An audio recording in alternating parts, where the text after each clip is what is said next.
In the quiet town of Willow Creek, Mark and Emily Carter appeared to be the ideal couple.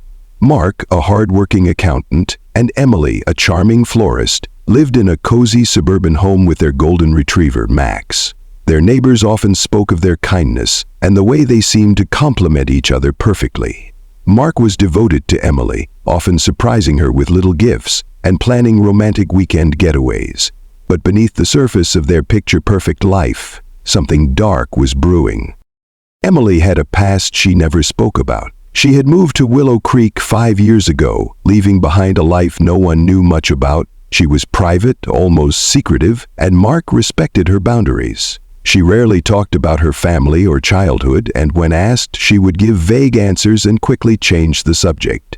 Mark had always assumed it was because of some painful memories, but he never pushed her to share more than she was comfortable with. After all, everyone had their secrets, and he trusted her completely.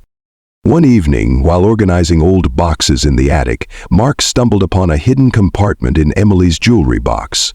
It was a small, inconspicuous box that he had seen her open many times before, but he had never noticed the false bottom.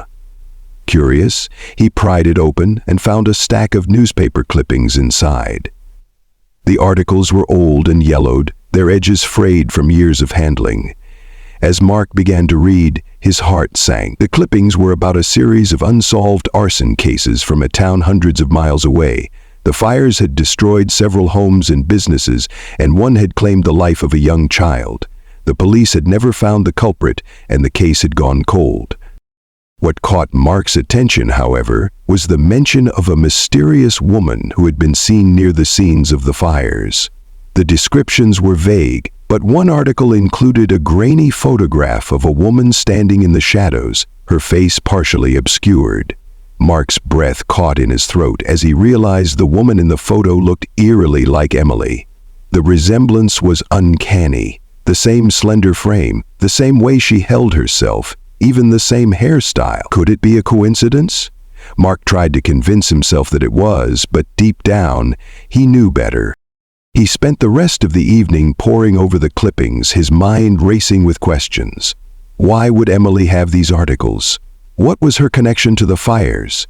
And why had she kept them hidden all these years? Mark's thoughts were a whirlwind of confusion and fear. He wanted to believe there was a reasonable explanation, but the more he thought about it, the more uneasy he became. He remembered the times Emily had seemed distant, lost in thought, and the way she sometimes avoided certain topics. He had always brushed it off as her being introspective, but now he wondered if there was more to it. Mark decided to keep his discovery to himself for the time being. He didn't want to jump to conclusions or accuse Emily of something so serious without more evidence. But the seed of doubt had been planted, and it gnawed at him day and night. He began to notice small things about Emily that he had overlooked before, the way she sometimes stared blankly into the distance, her occasional disappearances without explanation, and her strange habit of burning old letters in the backyard fire pit. Each observation added to his growing unease, and he knew he couldn't ignore the truth forever. As the days passed, Mark found himself torn between his love for Emily and the fear of what she might be capable of. He wanted to believe in the woman he had married, but the evidence was hard to ignore. Little did he know, his discovery was only the beginning of a terrifying journey that would unravel the dark secrets of Emily's past and change his life forever. Mark couldn't shake the unsettling discovery he had made in the attic. The image of the grainy photograph and the stack of newspaper clippings haunted his thoughts, making it difficult to focus on anything else. He tried to convince himself that there had to be a logical explanation, but the more he thought about it, the more his doubts grew. Determined to uncover the truth, he decided to dig deeper, though he knew it was a dangerous path to take. He began his investigation quietly, not wanting to alert Emily. Late at night, after she had gone to bed, Mark would sit at his computer, searching for more information about the arson cases. The articles he had found were over a decade old, but the internet was a treasure trove of information. He discovered that the fires had occurred in a small town called Cedar Ridge, about 300 miles away from Willow Creek. The town had been rocked by a series of devastating fires over the course of a year, each one more destructive than the last. The police had been baffled, unable to find any clear motive or suspect. Mark's research led him to a forum where locals from Cedar Ridge discussed the fires. The threads were filled with theories and speculation, but one comment stood out. The woman they're looking for is a master manipulator. She's probably living a new life somewhere, pretending to be someone else. The words sent a chill down Mark's spine. Could Emily really be that woman? He scrolled through the forum, finding more mentions of a mysterious woman who had been seen near the scenes of the fires. Some claimed she had been seen arguing with the owners of the burned properties, while others said she had been seen fleeing the scenes just before the fires broke out. As Mark delved deeper, he began to notice patterns in Emily's behavior that he had never questioned before. She had always been private, but now he saw her secrecy in a new light. She rarely talked about her past, and when she did, her stories were vague and inconsistent. She had no close friends or family that Mark knew of, and she seemed to avoid forming deep connections with anyone. Even their own relationship, while loving, had always felt slightly guarded on her part. Mark had always assumed it was just her personality, but now he wondered if it was something more sinister. One evening, Mark decided to test the waters. He casually brought up the topic of fires during dinner, mentioning a recent news story about a house fire in a neighboring town. Emily's reaction was subtle but telling. She stiffened slightly, her fork pausing mid-air, and her eyes flickered with something Mark couldn't quite place. Fear? Guilt? She quickly changed the subject, but the moment lingered in Mark's mind. It was a small clue, but it added to the growing pile of evidence that something wasn't right. Mark's unease grew with each passing day. He began to notice other strange behaviors. Emily's occasional disappearances without explanation, her habit of burning old letters in the backyard fire pit, and the way she sometimes stared into the distance as if lost in a dark memory. He wanted to confront her, to demand the truth, but he was afraid of what he might uncover. What if the woman he loved was capable of something unthinkable? What if she had been lying to him all along? Despite his fear, Mark knew he couldn't ignore the truth. He decided to take the next step and seek professional help. He reached out to an old friend, a private investigator named Greg, who had helped him with a work issue years ago. Mark met Greg at a quiet cafe on the outskirts of town, where he laid out everything he had discovered. Greg listened intently, his expression growing more serious with each detail. By the end of their conversation, Greg agreed to take the case, promising to dig deeper into Emily's past and uncover the truth. As Mark left the cafe, he felt a mix of relief and dread. He was finally taking action, but he knew the road ahead would be fraught with danger. Little did he know, his investigation was about to unravel a web of lies and deceit that would change his life forever and put him in the crosshairs of someone who would stop at nothing to protect their secrets. Mark's decision to involve a private investigator marked a turning point in his life. The weight of his suspicions had become unbearable, and he needed answers, no matter how terrifying they might be. Greg, the investigator, was thorough and methodical, and he quickly began to piece together fragments of Emily's past that she had worked so hard to conceal. What he uncovered was far more disturbing than Mark had ever imagined. Greg started by tracing Emily's movements before she arrived in Willow Creek. He discovered that she had lived in several towns under different names, each time leaving behind a trail of chaos. In one town, she had been linked to a suspicious fire at a local business. In another, she had been questioned in connection with a case of insurance fraud. None of these incidents had led to charges, but the pattern was impossible to ignore. Emily had a history of leaving destruction in her wake, always moving on before anyone could connect the dots. As Greg dug deeper, he found something even more alarming. Emily's real name was not Emily Carter. She had been born Sarah Jennings, and her childhood was marked by instability and tragedy. Her father had died in a fire when she was young, and her mother had remarried several times, each relationship ending in disaster. Sarah had grown up in the shadow of these events, and it seemed she had carried that darkness with her into adulthood. Greg's research suggested that she had developed a fascination with fire, using it as a tool for both destruction and control. Mark was devastated by the revelations. The woman he had married, the woman he had loved and trusted, was not who she claimed to be. He struggled to reconcile the image of the sweet, caring florist with the cold, calculating person Greg described. But the evidence was undeniable. Emily, or Sarah, had a history of manipulation and deceit. And Mark realized he had been living a lie. One night, Mark's suspicions reached a boiling point. He woke to find Emily's side of the bed empty. The house was eerily quiet, and a sense of dread settled over him as he got up to search for her. He found her in the backyard, standing near the fire pit. The flames cast flickering shadows across her face, and in her hands she held a small box.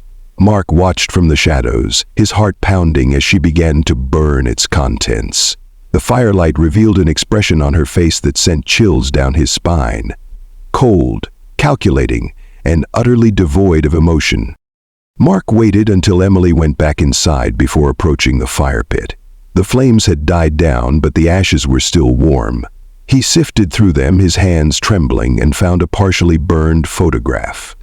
It was a picture of Emily, or Sarah, standing in front of a house that had been one of the arson targets in Cedar Ridge. The house was engulfed in flames in the background, and Emily's face was eerily calm, almost triumphant. Mark's stomach churned as he realized the depth of her deception. She had been there, at the scene of the crime, and she had kept this photograph as some kind of twisted memento. The next morning, Mark confronted Greg with his discovery. The investigator's expression was grim as he examined the photograph. "This changes everything," Greg said. "We're not just dealing with a con artist, we're dealing with someone who's dangerous, someone who's capable of anything." Mark knew he had to act quickly. He couldn't continue living with Emily not knowing what she was capable of, but he also knew he had to be careful. If Emily suspected he was onto her, there was no telling what she might do. He began to document everything, her strange behaviors, the evidence Greg had uncovered, and the photograph from the fire pit. He stored it all in a secure location, away from the house, just in case. As the days passed, Mark's fear grew. Emily seemed to sense that something was off. She became more withdrawn, more watchful, and her questions about his activities became more pointed. Mark knew he was walking a tightrope, and one wrong move could send him plummeting into the abyss. But he also knew he couldn't back down. He had to uncover the truth, no matter the cost. Little did he know the truth was closer than he thought, and it was about to explode in ways he could never have imagined. Mark's investigation into Emily's past had reached a critical point. The evidence was mounting, and the pieces of the puzzle were coming together in ways that left him both terrified and determined. He knew he was close to uncovering the full truth, but he also knew that Emily was growing suspicious. Her behavior had become increasingly erratic, and Mark could feel the tension in the air every time they were together. He knew he had to act quickly, but he also had to be careful. One wrong move and everything could fall apart. One evening, Mark decided to confront Emily. He had rehearsed the conversation in his mind 100 times, trying to find the right words to say. He wanted to give her a chance to explain, to tell him that there was some misunderstanding, that she wasn't the person the evidence suggested she was. But deep down, he knew better. The woman he had married was a stranger, and the truth was far darker than he had ever imagined. As they sat down for dinner, Mark took a deep breath and broached the subject. He started by asking Emily about her past, about the town of Cedar Ridge and the fires that had happened there. Her reaction was immediate and visceral. Her face went pale and her hands trembled as she set down her fork. For a moment, she didn't say anything, and the silence between them was deafening. Then, in a voice that was barely above a whisper, she asked him why he was bringing this up now. Mark hesitated, unsure of how much to reveal. He told her about the newspaper clippings he had found in the attic, about the photograph of her standing in front of the burning house. Emily's expression hardened and her eyes narrowed as she listened. When Mark finished, She didn't deny anything. Instead, she leaned back in her chair and studied him with a cold, calculating gaze. "You shouldn't have gone digging," she said finally. "Some things are better left buried." The conversation ended there, but the tension between them only grew. Mark knew he had crossed a line, and he could feel the walls closing in around him. Emily's behavior became even more unpredictable. She would disappear for hours at a time, and when she returned, she would be distant and uncommunicative. Mark began to fear for his safety. He started sleeping with a knife under his pillow and avoided being alone with her as much as possible. One night, Mark woke to the sound of the front door closing. He sat up in bed, his heart pounding, and listened as footsteps echoed through the house. He grabbed the knife from under his pillow and crept to the bedroom door, peering out into the hallway. The house was dark, but he could see a shadow moving in the living room. He hesitated, unsure of what to do. Then he heard the sound of glass breaking, followed by a faint hissing noise. His blood ran cold as he realized what was happening. Mark rushed to the living room, only to find Emily standing there with a can of gasoline in one hand and a lighter in the other. The room reeked of fuel, and the floor was slick with it. Emily turned to him, her eyes blazing with a mixture of anger and desperation. "You should have left it alone," she said, her voice trembling. "Now you've left me no choice." Mark's mind raced as he tried to think of a way to defuse the situation. He knew he had to act quickly, but he also knew that any sudden movement could set her off. He tried to reason with her, to appeal to whatever humanity might still be left in her, but it was no use. Emily was beyond reason, consumed by the darkness that had been lurking inside her all along. In the end, Mark managed to escape the house, but not without a fight. He called the police as soon as he was safe, and they arrived just in time to stop Emily from setting the house ablaze. She was arrested on the spot, and as they led her away in handcuffs, Mark couldn't help but feel a sense of relief. The nightmare was finally over. But as he stood there watching the police car drive away, Mark couldn't shake the feeling that he had only scratched the surface of Emily's secrets. The truth was far more twisted than he had ever imagined, and it was about to come to light in ways that would shock everyone who thought they knew her. The nightmare was far from over. It was only just beginning. The days following Emily's arrest were a whirlwind of chaos and disbelief for Mark. The quiet town of Willow Creek was rocked by the revelation that the sweet, unassuming florist was not who she had claimed to be. News of her arrest spread quickly, and soon reporters and curious onlookers descended on the town, eager to uncover the truth behind the story. Mark found himself at the center of it all, his life turned upside down as he struggled to come to terms with what had happened. As the investigation into Emily's past deepened, more shocking details began to emerge. It turned out that Emily, or Sarah Jennings as she was really named, had been involved in a string of crimes spanning over a decade. The arson cases in Cedar Ridge were just the tip of the iceberg. She had been linked to insurance fraud, identity theft, and even a suspicious death in another town. Each crime was meticulously planned, with Emily always managing to slip away before the authorities could catch her. She had been living a double life, using her charm and intelligence to manipulate those around her and cover her tracks. The trial was a media sensation, with every detail of Emily's crimes laid bare for the public to see. Mark attended every day, sitting in the courtroom as the prosecution presented their case. It was painful to hear the extent of her deception, to see the cold, calculating side of the woman he had once loved. Emily showed no remorse, her expression blank, as the evidence against her mounted. When it was her turn to speak, she offered no explanation, no apology. She simply stared straight ahead, as if the proceedings had nothing to do with her. The most shocking revelation came during the testimony of a former acquaintance from Cedar Ridge. She revealed that Emily had been the mastermind behind a scheme to burn down properties for insurance money, using her knowledge of fire to make the blazes look like accidents. But it wasn't just about the money. Emily had a fascination with fire, a twisted need to control and destroy. The acquaintance described how Emily would watch the flames with a look of satisfaction, as if the destruction brought her some kind of perverse joy. When the verdict was finally read, Mark felt a mix of relief and sorrow. Emily was found guilty on all counts and sentenced to life in prison without the possibility of parole. As she was led away, she turned to look at Mark one last time. Her eyes were cold and empty, and for a moment he saw the true face of the woman he had married, a woman capable of unspeakable evil. In the aftermath of the trial, Mark tried to rebuild his life. He sold the house in Willow Creek and moved away, hoping to leave the memories behind, but the scars of what had happened would always remain. He often found himself wondering how he could have missed the signs, how he could have been so blind to the darkness lurking beneath Emily's surface. It was a question that would haunt him for the rest of his life. Years later, Mark received a letter from Emily. He hesitated before opening it, unsure of what she could possibly have to say. The letter was brief, just a few lines, written in her familiar handwriting. "You were the only one who ever got close," it read. "But even you couldn't see the real me." Mark crumpled the letter and threw it away.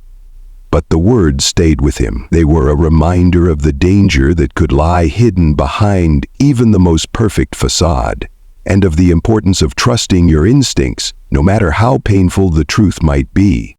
The story of Mark and Emily became a cautionary tale, a reminder that sometimes the people we trust the most are the ones who can hurt us the deepest. And for Mark, it was a lesson he would never forget. The story of Mark and Emily Carter came to a close, but its echoes lingered, a haunting reminder of how easily darkness can hide behind a mask of normalcy. For Mark, life after Emily's trial was a slow journey toward healing, though the scars of betrayal and loss never fully faded. He moved to a small coastal town far from the memories of Willow Creek and tried to start anew. The quiet rhythm of the ocean and the simplicity of his new life offered some solace, but the question still gnawed at him in the quiet moments. How had he not seen the truth sooner? How had he loved someone so capable of such cruelty? Emily, now serving her life sentence, became a subject of fascination for true crime enthusiasts and psychologists alike. Her case was studied as an example of how deeply a person could bury their true self and how effectively they could manipulate those around them. She never spoke of her crimes again, never showed remorse, and never reached out to Mark after that single chilling letter. To the world, she remained an enigma. A woman who had lived a double life for years, leaving destruction in her wake without ever revealing her true motives. For the town of Willow Creek, the scandal slowly faded, but the story became a local legend, a cautionary tale told in hushed tones. The house where Mark and Emily had lived stood empty for years, a silent witness to the secrets it had harbored. Eventually, it was torn down, and the land was sold to a young family who knew nothing of its dark history. Life moved on, as it always does, but the shadow of what had happened lingered in the collective memory of the town. Mark, now older and wiser, found some peace in helping others. He volunteered at a support group for victims of manipulation and abuse, sharing his story in the hopes that it might help someone else avoid the same fate. He never remarried, never fully trusted again, but he learned to live with the past rather than be consumed by it. The end of Mark and Emily's story was not a happy one, but it was a reminder that even in the face of unimaginable betrayal, there is always a path forward, a chance to rebuild, to heal, and to find light after the darkest of nights.